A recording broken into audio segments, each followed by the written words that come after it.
So you found us. What is it trying to tell us? No strings, no cat. You own everything. Now stay tuned to Rock Flux. And welcome to Rock Flux. Tony Caravan with you. Good morning. For another edition of the show that never ends. And I noticed I'm trying to stay a little bit further away from the microphone and see if that solves. I noticed yesterday, after all that work I did the day before, which a couple of people might have caught live, because there was this clicking, in the audio. And I literally changed microphones, changed all the wiring. I went through this 2-hour period of just adjusting everything I could. And ultimately, because I originally thought it was it may happen now when I get close to the microphone, popping. But see, that's not popping. The P's popping isn't happening because I have a pop screen on here. But the tendency for somebody who's on the air, and I've done that, is to talk into the microphone more. But we'll have to see if there's in other words, I think it's a peak thing, even though my VU meter, which isn't really a VU, it's just these little green lines, are just at 1 or 2, comparable to you have 1 or 2 bars on your cell phone service. So I shouldn't be getting any kind of peak, but I seem to be. So it seems to be an anomaly within the way I basically ruled out everything else. So it seems to be an anomaly within the live software or broadcasting, webcasting live on TV. What I call UTV.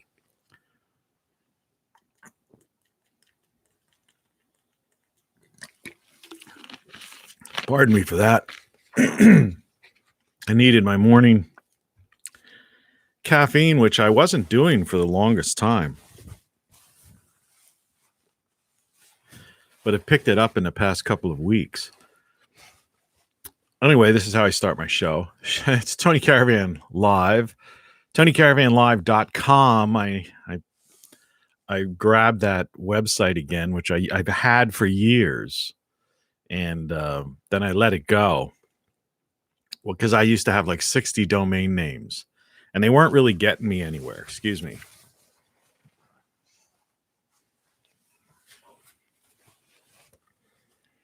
The side of the face, this is the vanity thing. The side of the face is it's weird. Weird distortion. Oh. Of course, that could be the glasses. So I had a weird night of sleep last night. I don't know if this happens. A friend of mine was telling me that she was tired. She went to the doctor. I guess they took her temperature, did blood work and stuff like that. I don't know if I don't know if it was a COVID test or whatever they did. But anyway, somehow they called her back and said, no, there's nothing wrong with you. Your blood looks good. Everything's fine. And I'm sure if she had a high temperature, or any of those other things, they would have told her. But now I don't know if it's coincidentally, but last night, I haven't been sleeping well lately. In other words, I probably get my 8 hours of sleep, but I'm up 3 times, and it's not like getting up to go to the bathroom type of thing or something like that. No, it's just just wake up and I look. I mean, I go to bed early, but I wake up and then I look and go, it's 11 o'clock. Or then it's, I wake up again, it's 1 o'clock. And then I wake up again, I'm thinking, okay, it must be morning. And it's 3, But today, I even though I got into bed early again, but I just felt really tired, fatigued. Now, right now, I don't feel that way. I know that's a symptom of the plague, but so I had a bagel with this schmear of cream cheese with onions and chive, and I chopped up fresh garlic. I chopped up about 4 or 5 cloves, and you let that sit for a couple of minutes, and it gets that Allicin, I think it's called, comes out, which is, just it's good for that's the healing, curing thing of garlic. If you could stand, if you like the taste, it actually could burn your mouth, but with that schmear on there, that dilutes it. I put on some turmeric, pepper, and even some chili. All things good for the heart, circulation. I'm thinking fatigue. Took an aspirin, B12, a ginseng, a D3 pill, and I'm having a little bit of caffeine.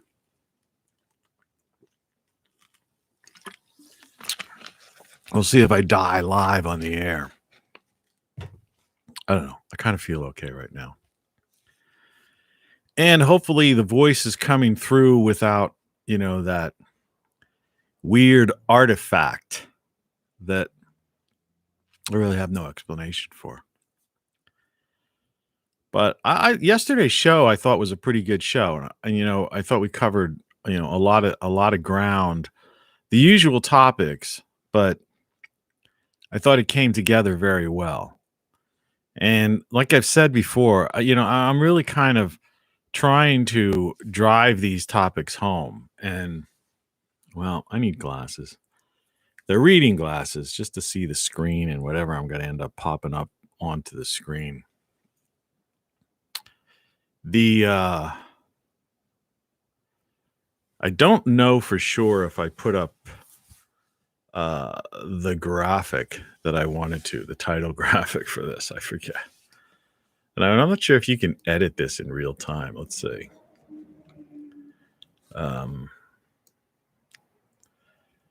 Not necessarily. Well, there's some things you can do. Visibility public. No, I didn't put the real graphic. So thumbnail change.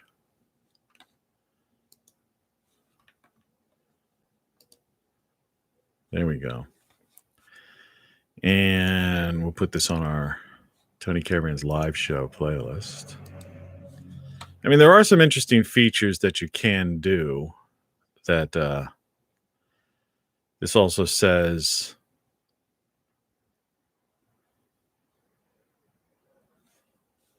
all the usual stuff. And I don't necessarily have a description here, but I'll just say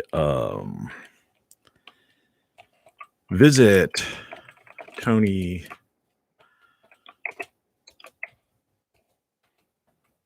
caravanlive.com for links and info.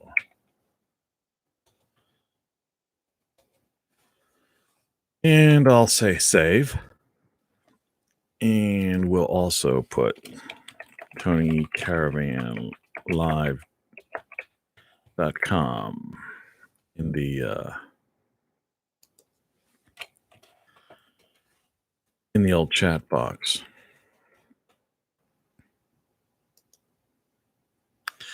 So anyway, I've got this thing, bacon and kegs. They used to have this thing at this college town where I used to do graphics for I ran a magazine. I talked about that before. It was a dining and entertainment magazine. And so it was really weird because, technically, normally you wouldn't do it the way I did it. But, since there was no advertising a real graphic designer in the town. Their version of a graphic designer was somebody who would use a template, or an amateur, or somebody who was making printing mugs, and they considered themselves a marketing person or something. You ever notice that? It's like they don't even understand the concept of what marketing is. And anyway, so I would design the ads for the magazine for people because the stuff they would give me would be ridiculous.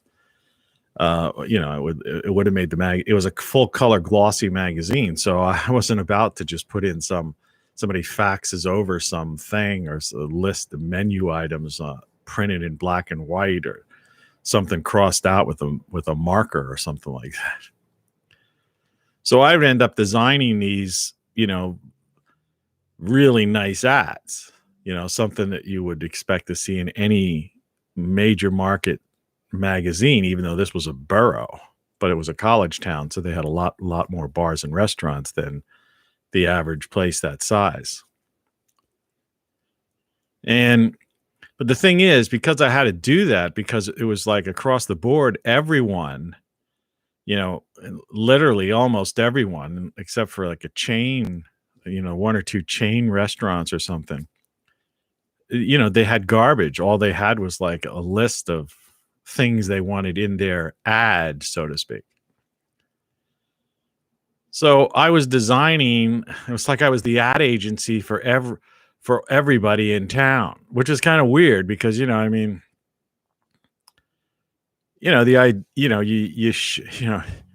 everyone should have their own person doing that, or own company doing that, so that they could, one up the other guy. But instead I had to I was designing them to one up the other guy. I mean, I was trying to be as true as possible, to the whole concept of it. And I just put up the title card of this is Bacon and Kegs. And on homecoming, they used to have this event where the bars would open at as early as they can. I don't know what it is. I think it's 7 or 8 o'clock. And, it was in a Pennsylvania town. Because I know I was at a bar the other day, and I went up just to get it out of the way to do my TGIF, the one that got blocked after six hours plus of live broadcast, just because I played a song. We talked about that the other day. Anyway, I went up, and there's an 80-year-old guy who runs this place, and he was in there, and I guess it was 5 to 7 when I went in, because it's right next door to a convenience store. And I originally went up, actually, reason I went up so early was because of these blizzard and ridiculous weather that we've been having all over the country. They sell bags of rock salt, and I wanted to get a bag of rock salt. So they were all out of rock salt, which I guess I should have figured. So I bought a couple of cigars and went over to the whatever you want to call it, to this bar, and it has a classic name. It's one of those old fashioned, I don't know if it's the one. It has like a neon cocktail glass that lights up, or it's something along that line. Anyway, you go in there, and it's a very simplistic place. Like half the room has there's a pool table, a couple of tables, maybe I don't even know if there's a jukebox in there. And then on the other side, there's this small bar. It's where you sit at it. The bartender's in the middle, and the patrons would face, there'd be 2 rows. Well, technically almost it's like a rectangle. So there's actually 3 rows, but it's short on the one side. So you would sit on one side of the bar and face the people on the other side of the bar. Bartender could easily get in the middle, and there's 2 coolers as you enter in, and they're the hardest things to open, and they're even worse to try to get the glass thing closed because they're so old. And the guy was sitting there by himself, and I guess it was 10 to 7 or something, and he was watching, some morning TV show or the weather forecast. He goes, I gotta wait till 7 o'clock before I open up before I can sell alcohol. And so I just sat there and talked to the guy for a while, or stood there and talked to the guy for a while. And he's an interesting character. He's 80 years old. He's had that place, I think, his whole life, since the heydays of when the town was like a steel town, and there were 3 shifts of factories. And the reason it opened early was because the coming off of the swing shift or the 3rd shift or whatever.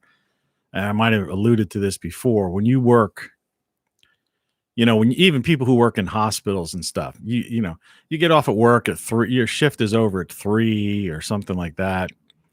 And it's 4 o'clock in the morning, or whatever. People get off at 6, and as far as that's the same as somebody getting off at 5 o'clock and feeling it's like you're not ready. You don't go to bed at 5 o'clock. So you want to go to a bar and have a drink, or you want to do something, you know. And so, these bars all opened real early for that, you know, I guess that shift must have been around that time. I don't know. Or who knows? Maybe they could have opened earlier back in the old days or something. I don't know. But to make a long story longer, um, in this college town on homecoming, they had a tradition that, and it was pure insanity. The streets were just filled with people. So the fraternity, obviously there'd be a homecoming parade. Fraternities would have had a party that went all night. I mean, it literally went all weekend long type of thing. And so the bars would open up at like 7, and they had this tradition. Some of them had a thing called bacon and kegs. And that's the title card thing I just switched. And so, and I guess, and that was one of the graphics that actually a friend of mine who worked for the magazine, I think that might have been her. She came up with that, or we worked on it jointly. I think I might have added the beer at the tail thing. I don't know. I forget. But anyway, so it was just crazy, nutty thing. Now this is way before the plague. Obviously, this is like 20 plus years ago, around 20 some years ago. And slowly this borough, and it was a college town, but it wasn't really like a college town where the town really embraced the college as much as they did. It was more like an animal house. You know how like the mayor, the city was at odds with the college. That's how this was. And it's funny, I just thought about that comparison now, but all the time I lived there and ran this thing, I never really thought of it in that concept. But that's exactly what it was like. It was an animal house relationship, and it's between the town and the college. And so they hated the students, put it that way. So but the bars made a fortune, and obviously Fraternity Row was Fraternity Row, and the parade was insanity. And at nighttime, the bars, there were lines around the block, and the bar, the owners of the bar made a fortune because they took advantage of the students. They upped their cover charges and prices of drinks and all that stuff. It was crazy. But yeah, bacon and kegs. So yeah, you'd go ahead, get out there early. So eight, I didn't make it out till like maybe 9:00.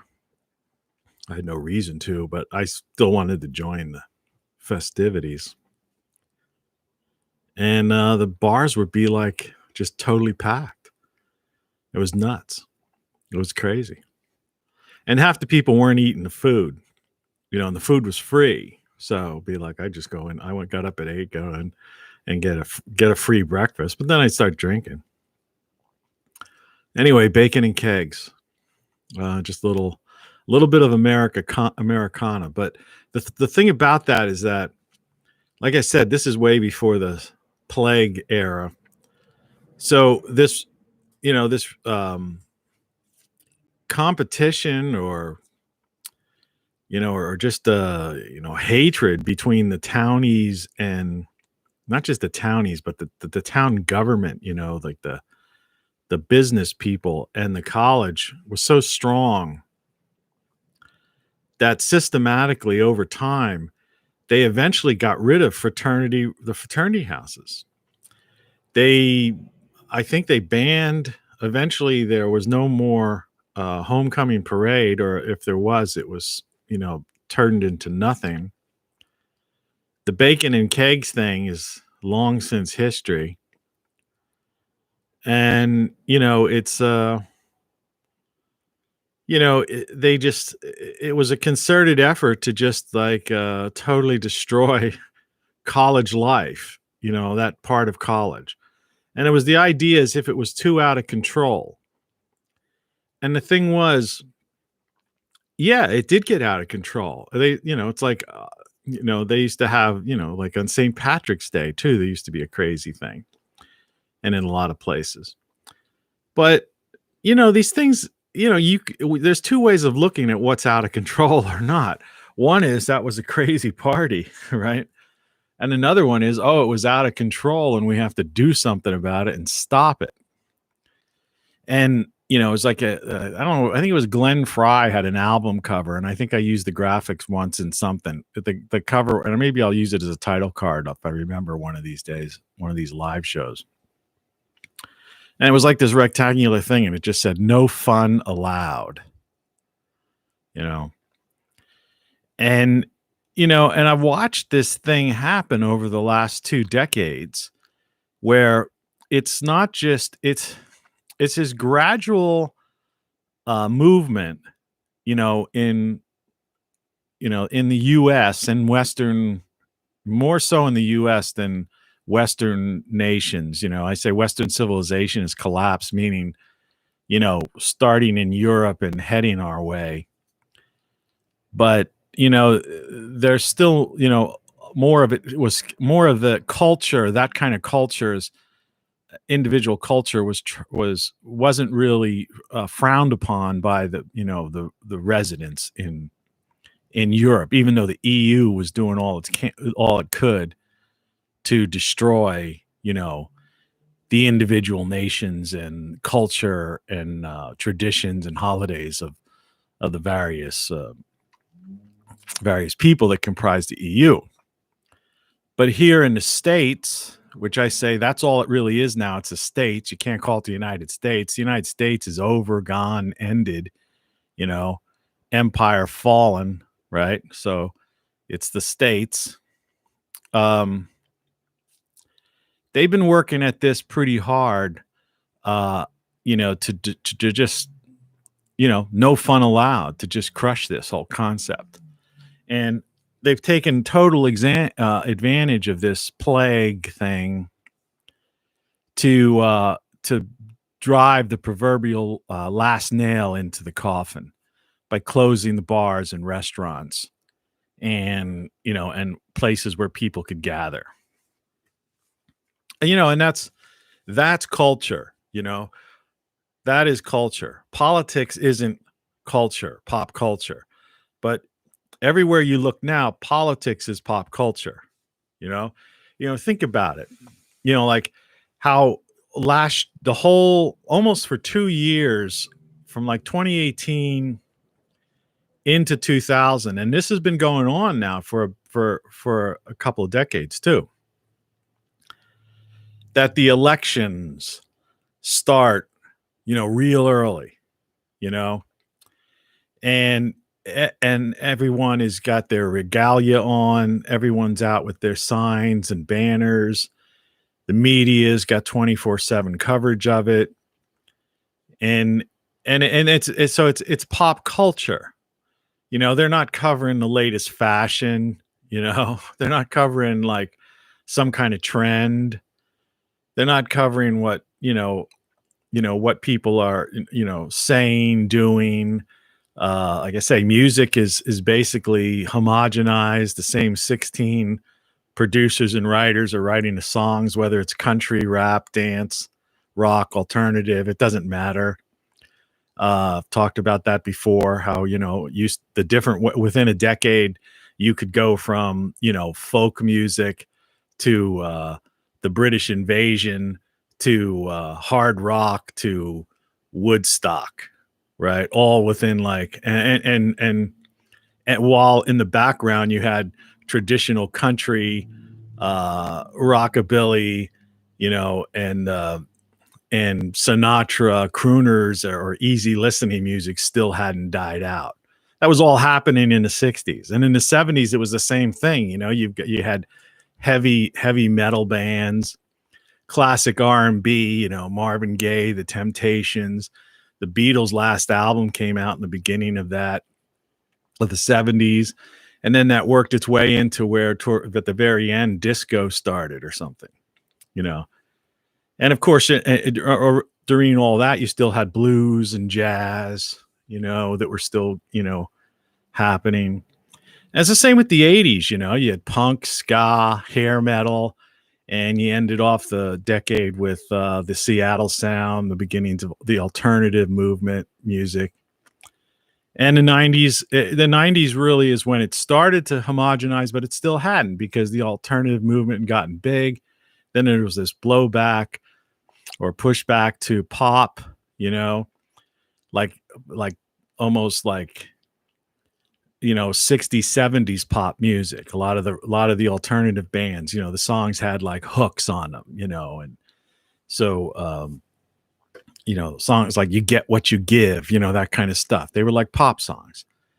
And of course there was, you had hip hop and you had rap, and dance, and but then as the closer you got to 2000, then like rock, everything was like just kind of blending in together. So some of the alternative bands were ending up having beats to them, so they could be played, they'd get the airplay because everything was changing, and they could be in the club. So, they had to add this beat to it. And country rock musicians, were turning country, right? And so, this is that was an interesting phenomenon. But all along this stuff, I'll get off this topic in a second. All along that time, what happened was they were destroying and homogenizing what we considered like American pop culture, because that's what comprises pop culture. Music, art, dance, fashion. That's pop culture. And so it all just became this spectacle thing. And the spectacles became bigger and bigger events, and they were controlled by fewer and fewer people. And in the smaller towns, in the college towns, they were already wiping out the fun. No fun allowed. They were getting rid of the concept of like, putting stringent rules on fraternity parties, or just banning fraternities, banning events, having cops on horses on St. Patrick's Day, patrolling the streets and stuff. And I watched that happen, and it didn't really hit me, I've always was against it. And I say I watched it happen, but it didn't really hit me till last year, when I saw how they, like I say, when they really put the hammer down, when they stomped out fun for good and said, forget it now. You can't, bars are closed. You can't go. Restaurants are closed. You can't do this. You can't go to concerts. You can't go this. Or if you go, you've got a social distance, which totally defeats the entire purpose of any kind of social gathering. It's like the Patriot Act. It's about as unpatriotic as you can get. Well, social distancing, using the word social in it, the games this corporatocracy plays with people, people don't realize how sophisticated and how high-end marketing people are involved in pushing their agendas. This is stuff, what do you think that you look at the UN building sometime? There's a lot of offices in that building. And they're not just little representatives from, Kenya or Indonesia and Honduras. There's all kinds of meeting rooms and think tank type rooms where they've, UNESCO and, all these groups that are, NGO types that have been planning, plotting, and scheming what they used to call Agenda 21 for decades. Now it's Agenda 2030. And that's what we're talking about when we talk the World Economic Forum and the Great Reset. That's Agenda 2030, which means by 2030, they want the UN. They basically want a global governance. And they're trying to push it in, and they openly say this. using what they've set up. Let's not waste what we've set up through this plague thing, that so they can keep these things in effect to control and to, usher in this new, new way of living, right? The new normal, they call it. This is the new normal. Now, as far as Trey talking about Tesla files, well, the thing is, I've seen a lot, I wanted to, the whole idea of technology in, is, and the technocracy part of this thing is that I think that that's a dead end. That's a whole dead end, pursuit. And the reason that is because they're not going to, this stuff has been out forever. It's just a matter of people in the know who know this have known about Tesla's motor, that you can basically, generate power for your own house. If you can, and there's people that are building these things based on these patents that, by using, now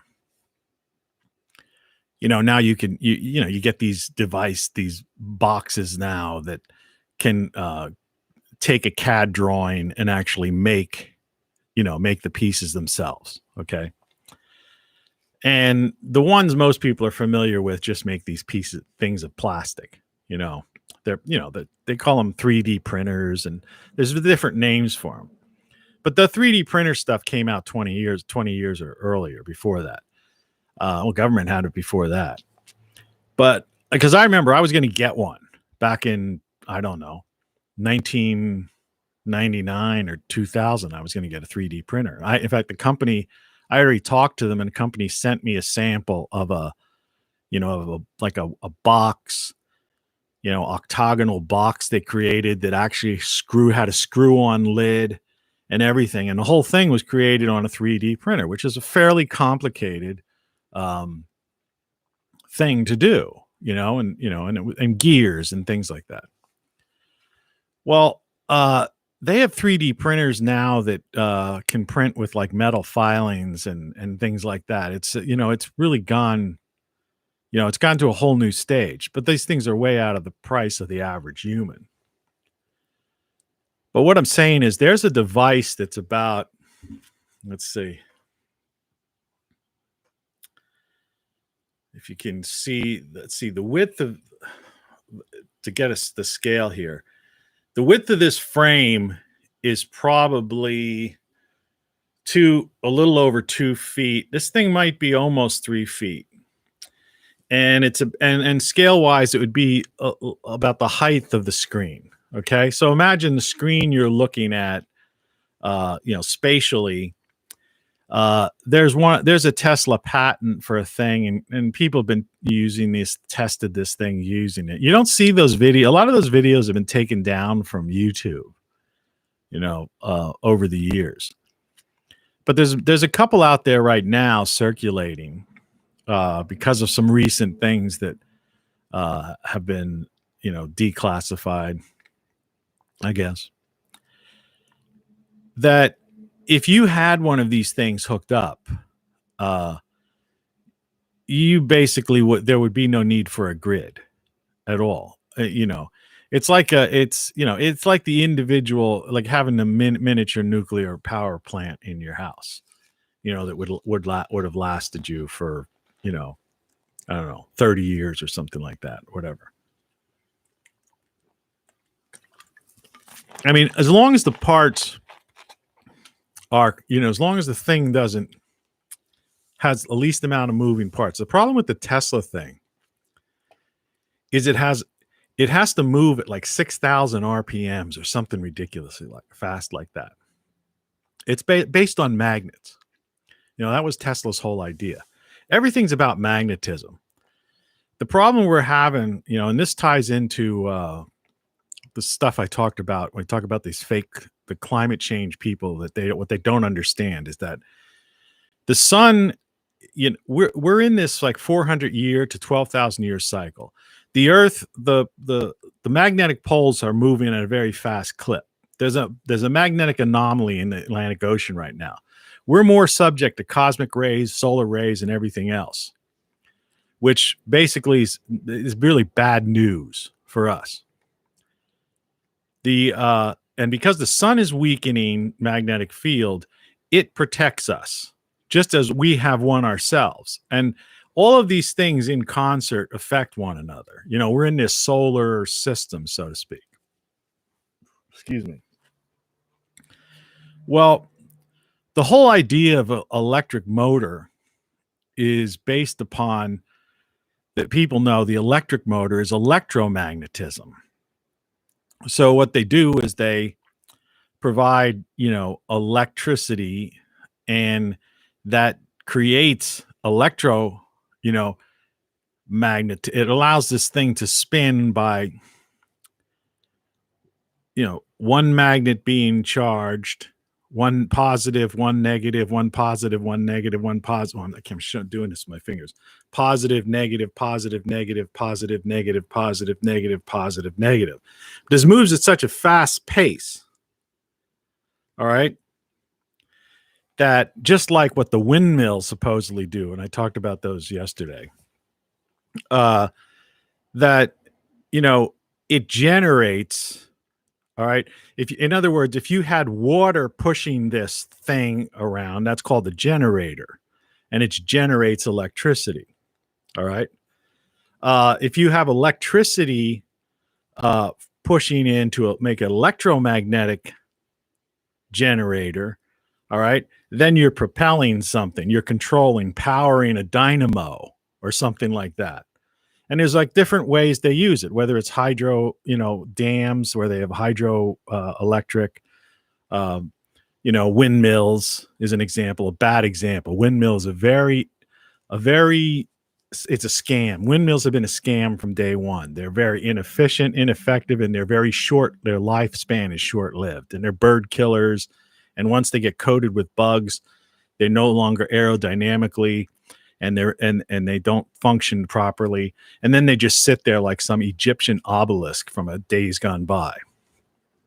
But it's a concept. That was the PowerPoint presentation that T-Bones Pickens sold to the Wall Street people and Barack Obama, okay, to get that $1 million grant, $1 million tax break, and then $1 million from Wall Streeters. Because I think some of these individual ones cost about $3 million. And then they were traded on Wall Street. Nobody even knows who owns them. Now they're falling apart, and they're just sitting there. And forget about John Kerry saying there's going to be technicians, windmill technicians or solar technicians. The fact of the matter is, there's no way to fix those things. The best you could do is try to refurbish them or something. You'd have to take the motor out, the generator out, and refurbish it. And that would have to be done from like helicopters using petrochemicals and stuff like that. Inside these things, there's like ladders you could climb up. It's like climbing up an 8-10 story building, though. But you're not gonna you can't take a motor that's burned out, right, or something like that, or you can't like the bugs, cleaning the bugs off the side and doing this weird stuff like that. These are things you literally have to, when you refurbish a motor, motors are wrapped wires and all this kind of, without getting into how all these things work, they're complicated things, and to refurbish them is not something you just send some guy who used to weld pipelines, and you send him up and say he's going to be a windmill technician. Nobody fact checked him when he said that. That was ridiculous. Well, anyway, back to Tesla. What Tesla did was he said he was believed in. He understood the whole concept of how the Earth, magnetism worked, how everything functioned, based upon magnetism. And excuse me. I heard that in my headphones, so pardon me for that. It's just the caffeine. I'm trying to wake myself up.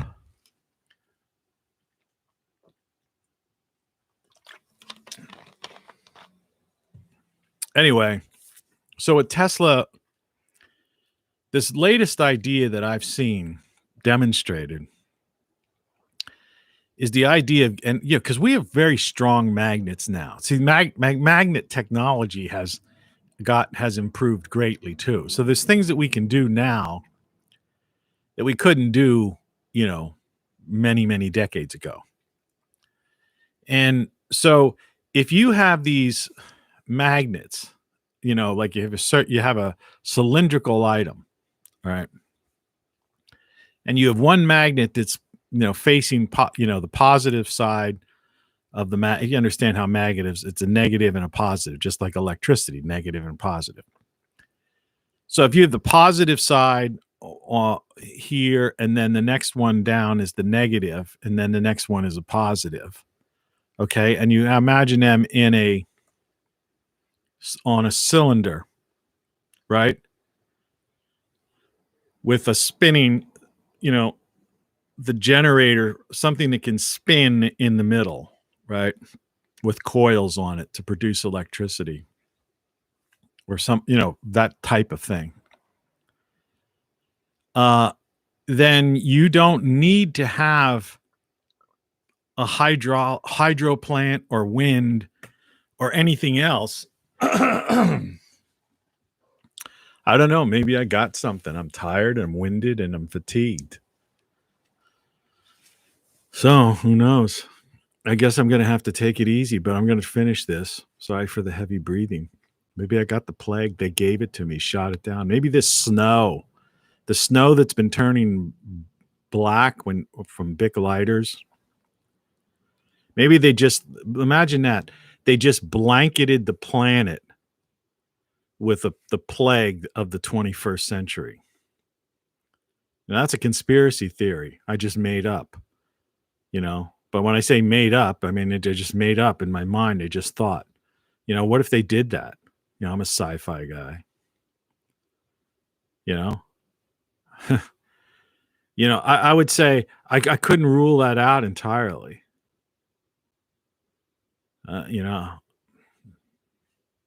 Imagine that would be the easiest way to do it, right?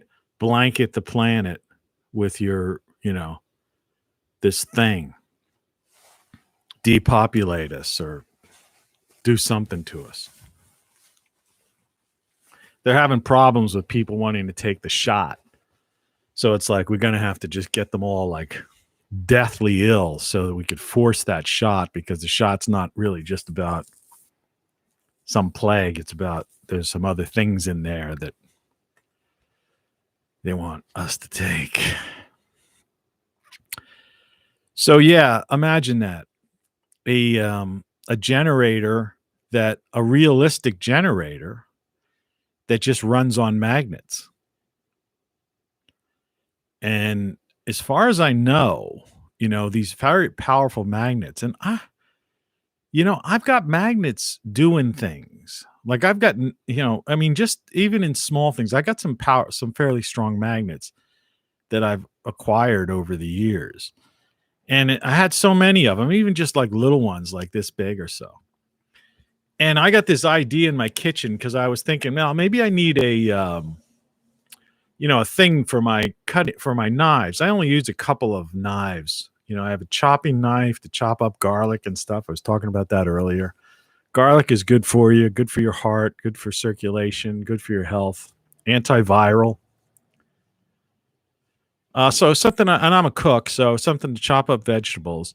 And then I have another knife that's kind of a little bit serrated on it. It was actually my grandfather's knife, and I don't know where he got that thing. My mother sent it to me a couple of years ago. She had it, and she didn't need it anymore. And that thing just never lost its sharpening. But it's serrated, and you can't really sharpen a serrated knife. But it's perfect for two things I use it for. Like this morning, I used it to cut a bagel in half. It's a great bread cutting knife.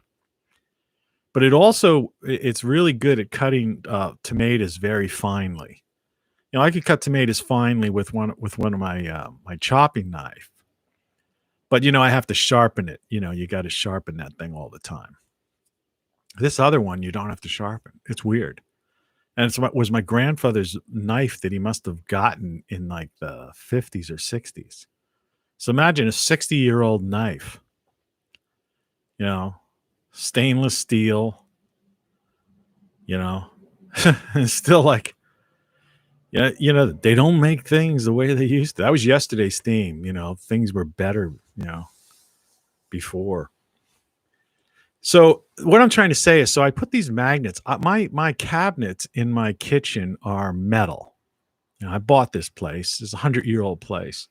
So whoever put in the cabinets, he put in their metal cabinets. And I guess maybe it was a remodel in the 50s or the 60s. When that kind of stuff was popular. Metal cabinets. It's got that classic sink. It's not a farm sink per se, but it's a porcelain on both sides.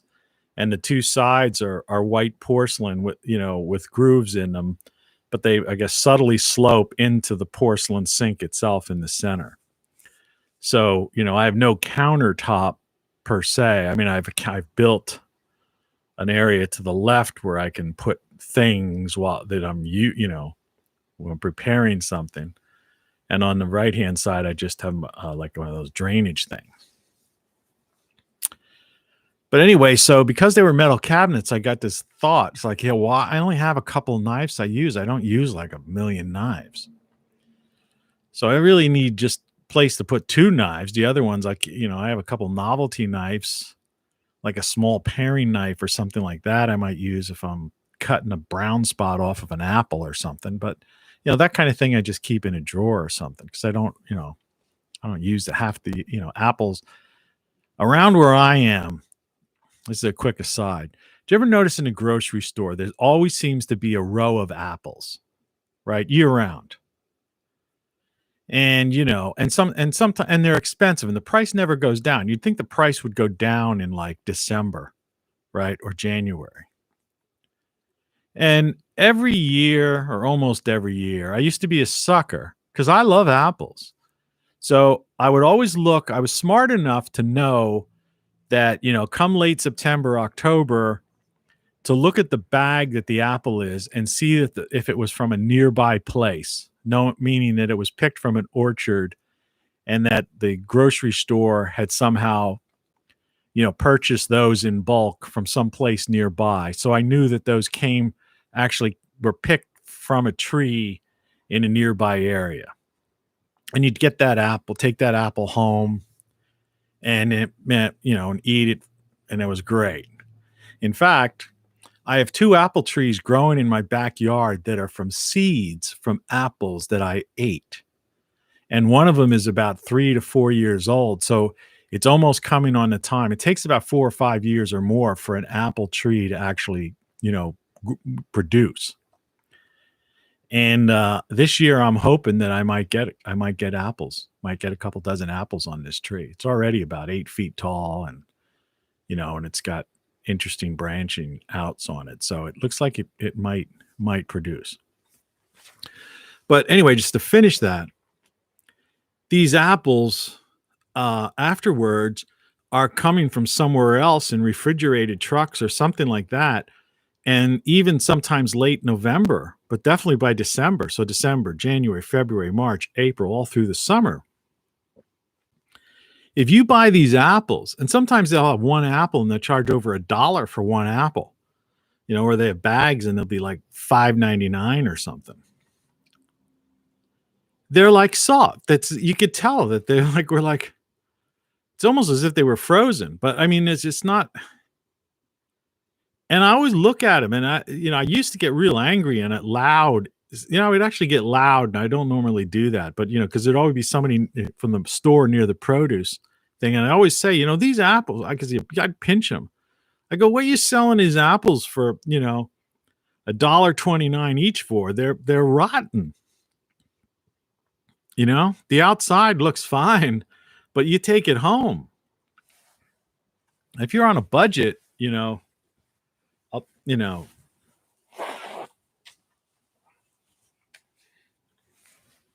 pardon me.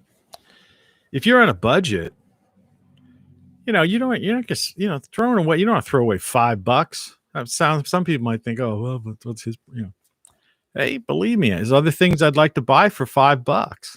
You know, a package of blueberries or something like that that I could put in my oat cereal or something. For several days in the morning, right? And get that healthy, eating healthy food rather than spending that money and bringing it home, biting into it and going, and this thing is like inside, it's like almost mushy or very watery, it's just not an apple and doesn't have the taste. It's like when the Chinese were selling toothpaste, it was like somehow they were finding plastic particulates or something in it. In other words, they knew toothpaste should look white. So what they did was they just were selling melted plastic or something. Imagine that. I don't trust any. That's why. That's why I would buy American. All right. I don't trust anything coming from over there, China. You know.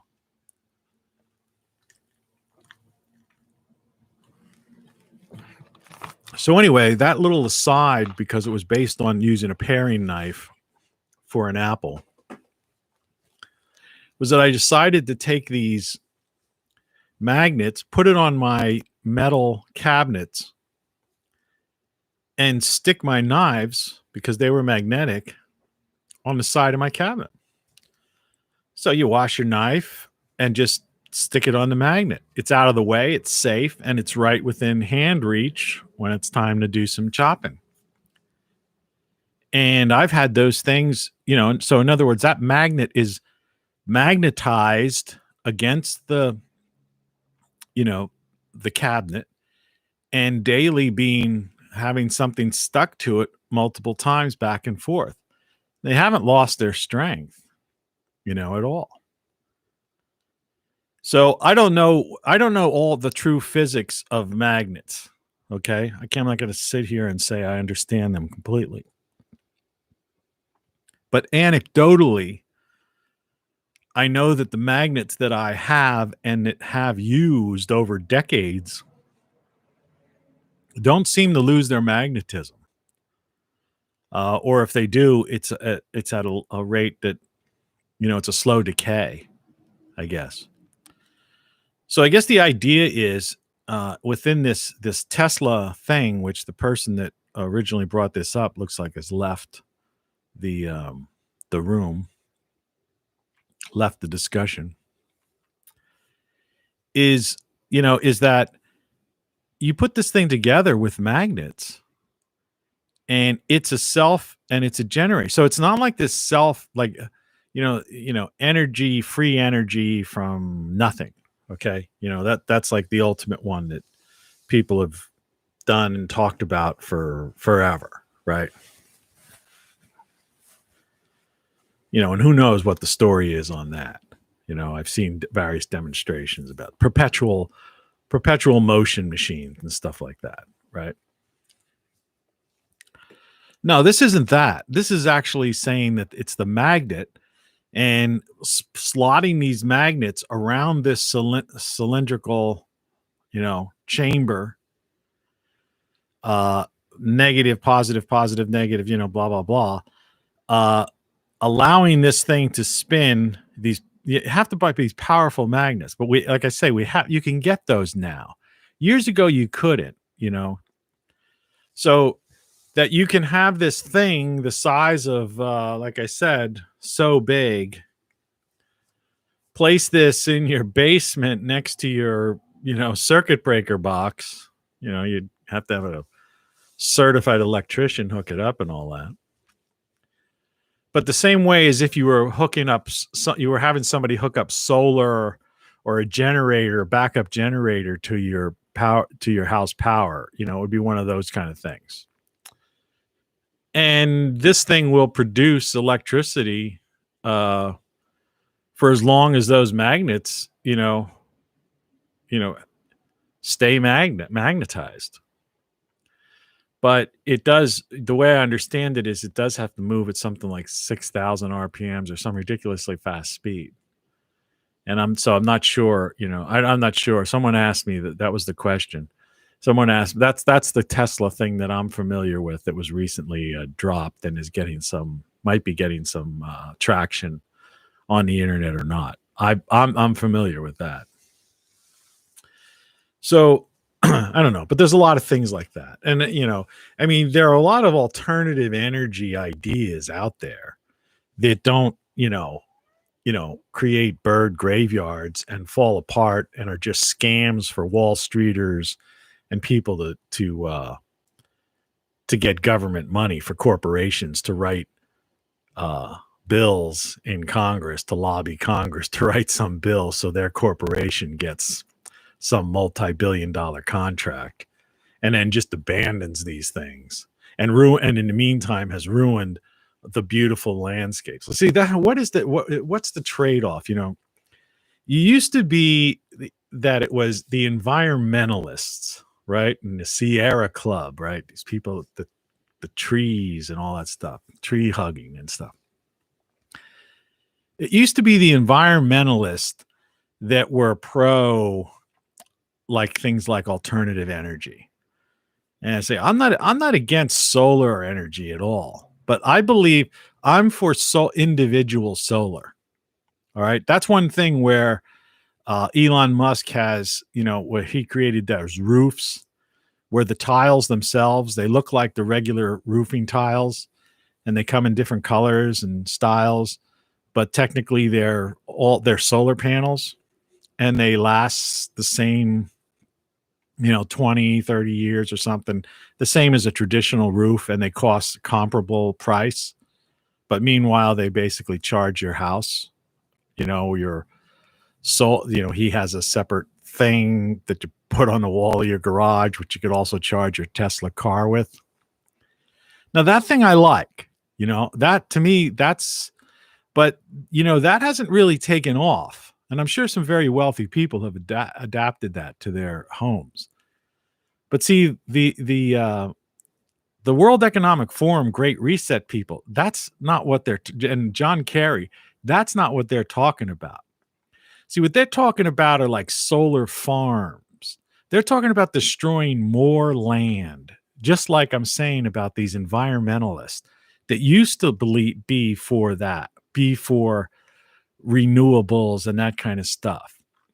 But somehow they changed. They're like, oh, let's destroy the environment. So you go to some places that you once, like oceanfront property, beaches, that once you could go and, just go to the beach, vacation, lay in the sun, that kind of thing. Now, when you look out, there's windmills out there. You used to drive along, our beautiful highway system, Eisenhower's national highway system, that was set up back then. And, and they're long rides, but people were going to visit their relatives or take someone to college or or go on just a vacation, right? And you used to drive along, and the thing was, and I've done it because I've driven across the country many times, and you just drive along in these beautiful landscapes and roads and places, and sometimes it'd be so breathtaking you would stop. And in those days before an iPhone, you take out the camera and take a picture of it because it was, picturesque. Well, now they've got these windmills along, these once beautiful landscapes, once beautiful rolling hills, valleys, and it's ridiculous. And the amount of, and the bulldozers and cranes and all these wasteful uses of fossil fuels actually to build these things and raise these things is incredible. So they're not environmentalists that are anymore. The people pushing this are anti the environment. They don't like birds because windmills are the number one killer of birds in the United States of America, and I'm sure elsewhere in the world, or whoever else has adapted a lot of them. So they're the number one killer of birds. All right. They destroy landscapes. They have no aesthetic value whatsoever. you think that, even they would have come up with an idea of even maybe camouflaging them, but you see, these people are so cold and brutal. They're like the white, you know, like why didn't they paint them, if not camouflage, why didn't they paint them green or something? Hunter green, to almost at least maybe blend a little bit in. I don't know what their thought was. But anyway, so now they're just starting to catch fire. They're breaking up. They're getting, like I say, the propellers are getting filled with insects, so they're no longer becoming efficient.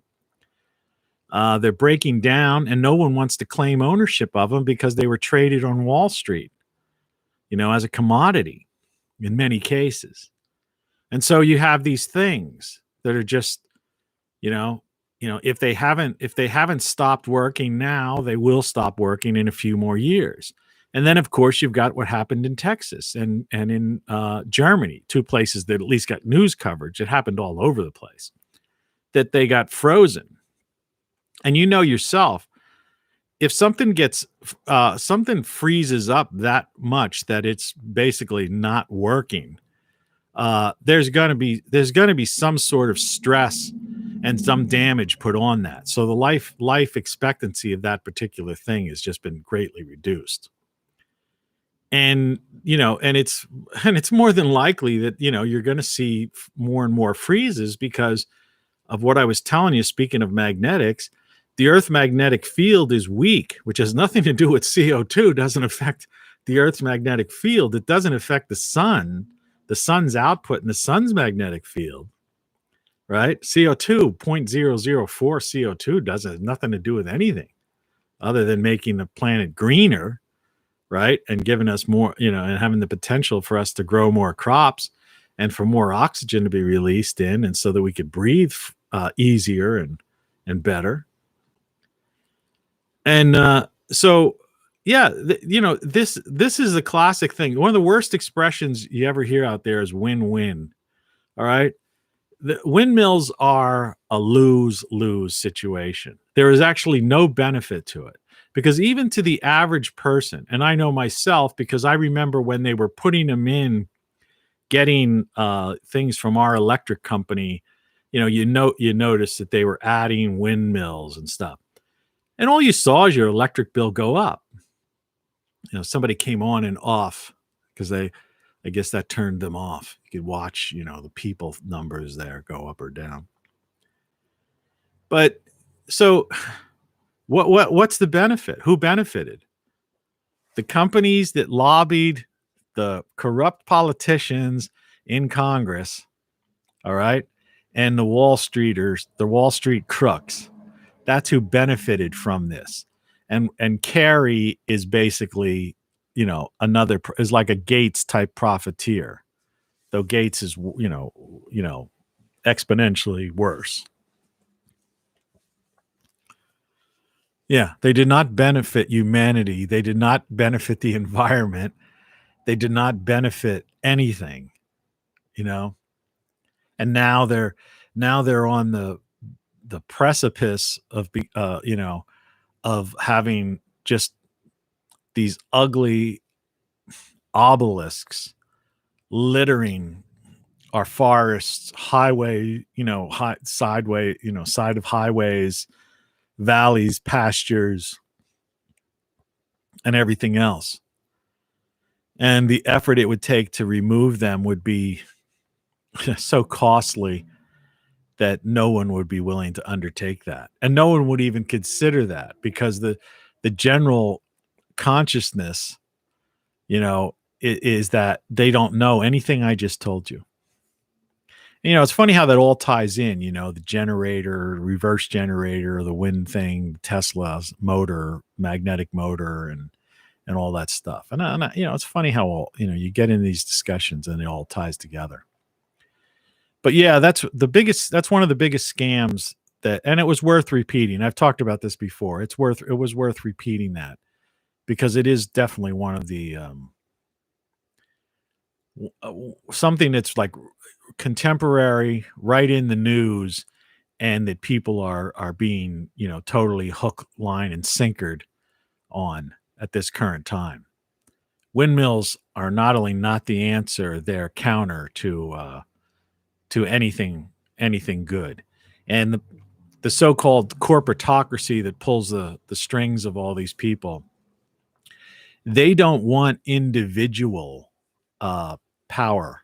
They don't want you to have solar panels on your house and you to be so-called living off grid or partially off grid.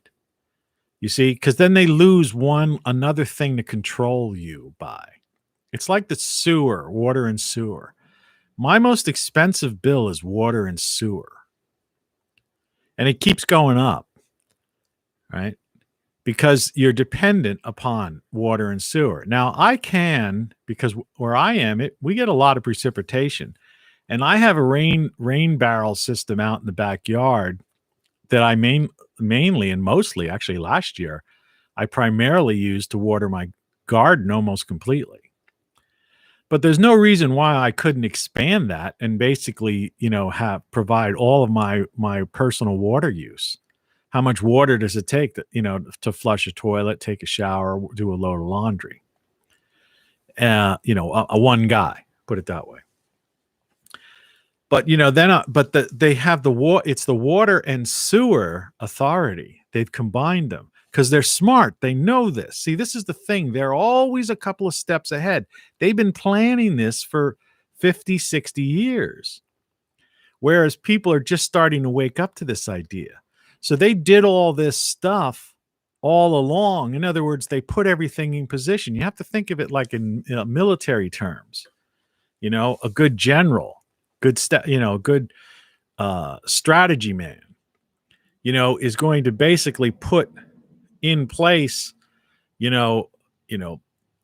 ammunition that they're going to need, start pushing, some forces and equipment, to come in from another angle, right? But far enough away that the enemy's not aware of it. They might have some diversionary things up in some area, a build up here to make it look like it's going to be an assault from this, from this area or from the sea or might bring in a bunch of some aircraft carriers. So they think it's going to be an aerial assault or whatever. But meanwhile, they've got a strategy and they're planning. And when they decide to, do it, they catch the enemy by complete total surprise because the enemy's has either fell for the diversion, thinks it's an aerial assault, or thinks it's coming, it's coming from the sea, or amphibious assault, or thinks that these, that they've been building up some batteries, over here, or that they can get rid of this, this particular area now, which is just a bunch of empty ammunition, boxes, and trucks that were just put there, as decoys. And that's how you do it. That's how a good general, that's a good strategy, for attack. And that's what they've been doing, for the past 50 or 60 years. Except the attack has been through to the mind and through infiltration into government, infiltration into bureaucratic government organizations, infiltration into higher education and even grade schools. All right, the media. So they've been putting all of their resources. And then, of course, they have their decoys and they have their diversions. I mean, the whole thing has been run, the way you run like a military operation. And it's taken them, and they've been doing, and it's not like this didn't happen overnight. That's what people don't understand. Like they think that like the 2020 election or something, this isn't just something that was happened overnight or happened over a series of a couple of months. This was planning and strategizing for years. All right. What we're seeing now, and the Agenda 21 that they now call Agenda 2030, that's why Kerry came out with the idea and said, well, if we don't do this within 9 years, it'll be too late, because 9 years from now is 2030, and that ties into Agenda 2030. Everything they're doing is they're all on the same page. It's all the same script. It's all been strategically long-term planned. What's happening when I say Western civilization is gone, destroyed, it's over and not coming back, and that the US of A, it does not exist anymore. There is no constitution. There's a Constitution of the United States. You can read it. I got a copy of it. All right. But it's been trampled upon by the powers that be. The corporatocracy isn't paying attention to that.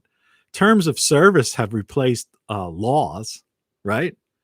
Terms of service, corporation. The corporatocracy, it now creates terms of service. Rules and regulations, all right, have replaced law of the land, right? Just like laws of the land, it creates natural law in many cases, laws of nature. And so you have to wake up to this idea that this is the way things are, and you're not going to change it. And having some cult of personality and putting your faith in one person or one political party, I mean, they are nobody. As much as you want to elevate an individual or individuals, they're nobody. Nobody in Congress, nobody in the White House, no judges even, okay, of any party, political persuasion, ideology, have any significance whatsoever in the future of the way this planet is being run. This planet is a corporatocracy, all right? It is run by a consortium of corporations, people on boards of directors, the Davos set, the people at the World Economic Forum who are pushing the Great Reset already have implemented it. And we have no idea of all of the things, the resources they have, or all the things they're going to bring to bear in order to do this, because they've been planning this for a very long time. And we unfortunately are at a position where who knows what they'll pull next. And we have to react. All right. We're playing defense, but we've it's like in an old, medieval type of situation. We had no idea. We're totally caught by surprise and then forced to try to defend our castle or our land or something. But we weren't, we didn't even have any defenses set up in certain areas because we were totally caught by surprise. And that's basically how they took over the United States and destroyed Western civilization. And there's no way coming back from that. There's no Minutemen out there. There's no all these millions of people that voted for this person or that. No. They're just people. They're human beings. They're people with jobs or retirees. So what? Some people have a gun or something. That doesn't mean anything. Not against the forces, the powers that have been planning and strategizing for 50, 60 years. When Eisenhower warned about, the military-industrial complex, it was actually the military-industrial congressional the congressional complex. But they took that out at the last minute in a speech because they didn't want to. They felt, there would pressure put the point at Congress instead of the military contractors, who are basically outside of government. And anyway, so that's reality today. Take that, however you want to take it. But I would advise you take it seriously. But I'd also advise you not to be afraid of it. because there's nothing you can do about it, and you still can live your life. The idea is to just try to live as free as possible and as far away from these people as possible. You know, in other words, have the least amount of exposure to this great reset as you can. And living in like New York City or something like that, that's not the place to be. The only thing we have to fear is fear itself. I mean, that says it all. Good morning. All right, this thing just ran to about 1 hour and 15 minutes. I wasn't planning to go that long. Feel a little bit better than I did when I started this thing off. Don't know if that it's the garlic or not. Hopefully. Take care of yourself out there. Who knows what they're going to throw at us next? You know, it's a brave new world. All I could say. So, thanks for watching, and I'll talk to you next time, probably tomorrow morning. Peace. Cheers.